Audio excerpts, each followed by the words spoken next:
முறையில நிறைய வந்து அதிநவீன சிகிச்சை முறைகள் ஒவ்வொரு முறையும் வந்து புதிதாக வந்துகிட்டு இருக்கு. அது குறிப்பா சொல்லணும்னா வந்து இக்ஸிங்கிற முறை வந்து பெரிய அளவுல இன்னைக்கு பார்த்துக்கிட்டு இருக்கோம். அந்த இக்ஸியினுடைய செயல்பாடுகள் என்ன? யாருக்கெல்லாம் அது வந்து பயனுள்ளதாக இருக்கும்? அதை பத்தி இன்னைக்கு விரிவா சொல்லுங்க. கண்டிப்பா. இப்போ இந்த இக்ஸி அப்படின்றத வந்து இன்ட்ராசைட்டோபிளாஸ்மிக் ஸ்பெர்ம் இன்ஜெக்ஷன் அப்படின்னு சொல்லுவோம். இப்போ நிறைய நேர்களுக்கு பேஷண்ட்ஸ்க்கு இருக்கக்கூடிய கன்ஃபியூஷன்ஸ் என்னன்னா, சில டாக்டர் வந்து ஐவிஎஃப் ட்ரீட்மெண்ட் எடுக்க சொல்றாங்க, சிலர் வந்து இக்ஸி ட்ரீட்மெண்ட் எடுக்க சொல்றாங்க. இப்போ நம்ம என்ன ட்ரீட்மெண்ட் எடுக்க போறோம்? இப்போ நிறைய பேர் எங்க கிட்டக்க வந்து பாத்தீங்கன்னா ஏஆர்டின்னு சொல்லுவோம், அசிஸ்டட் ரீப்ரொடக்டிவ் டெக்னிக்குன்னு வந்திருப்பாங்க. பட் அப்புறம் நடுவில் திடீர்னு கேட்பாங்க, டாக்டர் நீங்க பண்றது ஐவிஎஃப் ட்ரீட்மெண்ட் தானே எங்களுக்கு அப்படின்வாங்க. ஸோ இவங்களுக்கு வந்து நடைமுறையில இது என்ன அப்படின்றதே வந்து கொஞ்சம் குழப்பமான ஒரு நிலையில இருப்பாங்க.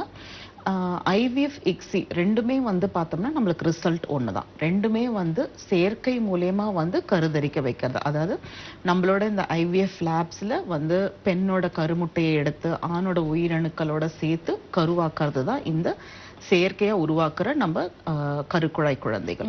ஸோ இதுல வந்து செய்முறை அந்த எம்ப்ரியாலஜிஸ்ட் வந்து எப்படி செய்யறாங்க அப்படின்றது தான் ஐவிஎஃப், அப்படின்றது தான் இக்ஸி. இப்போ ஆணோட உயிரணுக்கள் ரொம்ப நல்லா இருந்தது, பெண்ணோட கருமுட்டை ரொம்ப நல்லா இருந்ததுன்னா நாங்க ஐவிஎஃப் தான் ப்ரிஃபர் பண்ணுவோம். ஐவிஎஃப் வந்து இன்விட்ரோ ஃபர்டிலைசேஷன் அப்படின்னு சொல்லுவோம்.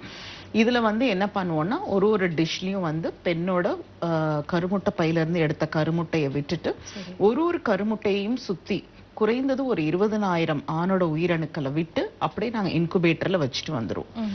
ஸோ இந்த இன்குபேட்டர்ன்றது உதாரணத்துக்கு நம்மளோட ஒரு சின்ன ஃப்ரிட்ஜ் மாதிரி இருக்கும் பார்க்கறதுக்கு.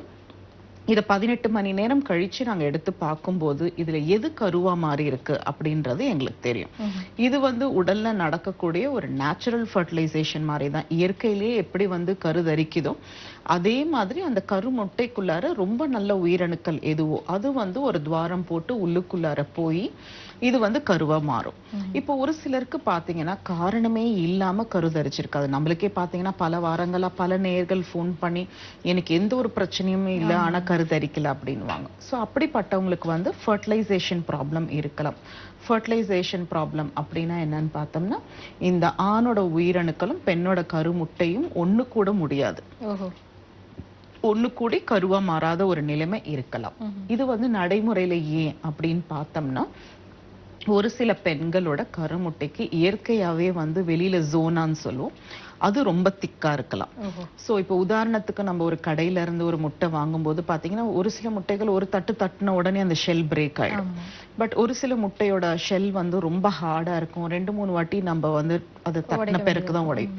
அதே மாதிரி பெண்களுக்கும் இயற்கையாவே வந்து அவங்க கருமுட்டைகளோட குவாலிட்டி வந்து பாத்தீங்கன்னா ரொம்ப திக் ஜோனாவா இருக்கலாம். ஸோ அந்த மாதிரி அதோட வெளிப்புறம் ரொம்ப திக்கா இருக்கிற பட்சத்துல ஆணோட உயிரணுக்களால துவாரம் போட்டுட்டு உள்ளுக்குள்ளார போக முடியாது. அதே மாதிரி அக்ரோசோம் ரியாக்ஷன் சொல்லுவோம், ஆணோட உயிரணுக்களுக்கும் வந்து அந்த கருமுட்டைக்குள்ளார துவாரம் போடுற அளவுக்கு நல்ல திறன் இருக்கணும். ஸோ அந்த அளவுக்கு திறன் இல்லைன்னா அதால உள்ளார போக முடியாது. ஸோ அப்படி ஒரு கேஸை நம்ம டீல் பண்றோம் அப்படின்ற பட்சத்துல நம்ம இந்த மாதிரி இருக்க ஒரு கப்பலுக்கு வந்து நம்ம இந்த ஐவிஎஃப் ட்ரீட்மெண்ட் போட்டு இன்குபேட்டர்ல வச்சுட்டு நம்ம வந்துட்டோம்னா அடுத்த நாள் இது எதுவுமே கருவா மாறலன்னா அவ எடுத்த ட்ரீட்மெண்ட் எல்லாமே வேஸ்டா போயிடும். ஸோ இது வந்து நிறைய பேர் அந்த காலத்துல பாத்தீங்கன்னா ஃபர்டிலைசேஷன் ஃபெயிலியர்னு சொல்லுவாங்க. ஐவிஎஃப் முறையில கருவை பண்ணிட்டு வந்துட்டுப்பாங்க, பட் எதுவுமே கருவா மாறி இருக்காது. ஸோ இதுக்கு தான் வந்து பாத்தீங்கன்னா நடைமுறையில வந்து பலர்மோ அப்படின்ற சயின்டிஸ்ட் வந்து ஒரு நாள் தற்செயலா வந்து அவர் இந்த ஐவிஎஃப் ட்ரீட்மெண்ட் பண்ணிட்டு இருக்கும்போது ஆக்சிடென்டலா வந்து ஸ்பெர்மை கொண்டு போய் அவரே வந்து கருமுட்டைக்குள்ளார தனக்கு தெரியாம இன்ஜெக்ட் பண்ணாரு. ஸோ அந்த இன்ஜெக்ட் பண்ண கருமுட்டையை எதுக்கு வேஸ்ட் பண்ணுவான்னு அப்படின்றதுக்காக இதை இன்குபேட்டர்ல வச்சுட்டு அடுத்த நாள் பார்க்கும்போது அது கருவா மாறி இருந்தது.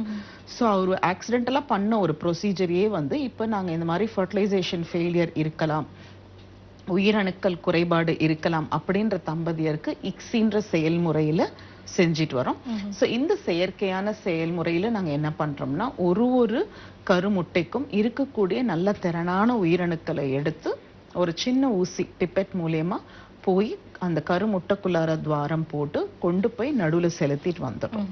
ஸோ இப்போ என்னால முடிஞ்சதுன்னா இன்னைக்கு அதுக்கு ஒரு லைவ் வீடியோ வச்சிருக்கிறேன். ஸோ அது எல்லாமே நாங்க காட்டுறோம். ஒரு கருமுட்டைன்றதை நாங்க வந்து எப்படி ரிட்ரீவ் பண்றோம் எங்களோட ஐவிஎஃப் லேப்ல ஃபாலிக்கல்ல இருந்து.